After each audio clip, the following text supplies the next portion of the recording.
तर बाबा क्षीरसागर जे आहेत तर त्यांचं स्वलिखित एक पोवाडा आहे, तर ते सादर करू इच्छितात. तर त्यांना विनंती करतो की त्यांनी स्वच्छतेविषयी तो पोवाडा आहे त्यांनी तो इथे सादर करावा अशी मी त्यांना विनंती करतो. आणि मॅडम आपण आलात तरी चालेल कार्यक्रमाला आतमध्ये.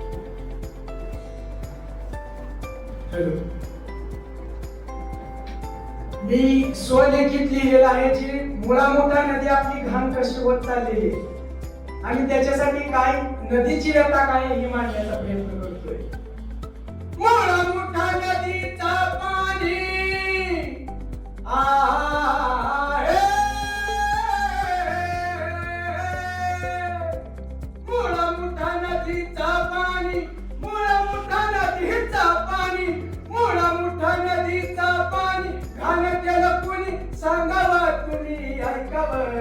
झीर झी झीर झीर झी झी झीर झी झीर झीर झी झी घाण कचरा फेकला नदीच्या उदरामध्ये हो झी झी झी.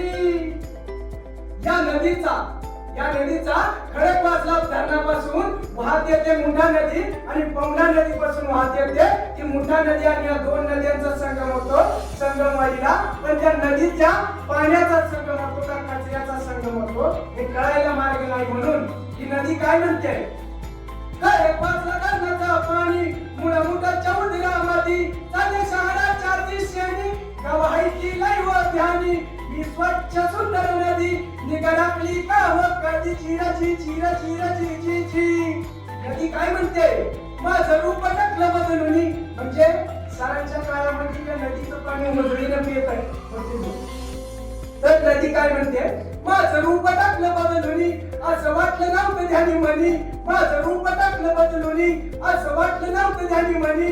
गावागावातून जाऊन पुढे माझा संगम होतो चरा चिराची चिरा चिरा ची ची ची.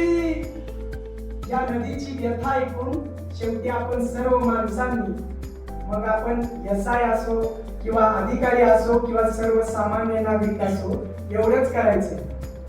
सारे एकीने नदी स्वच्छ करू, स्वच्छ करू.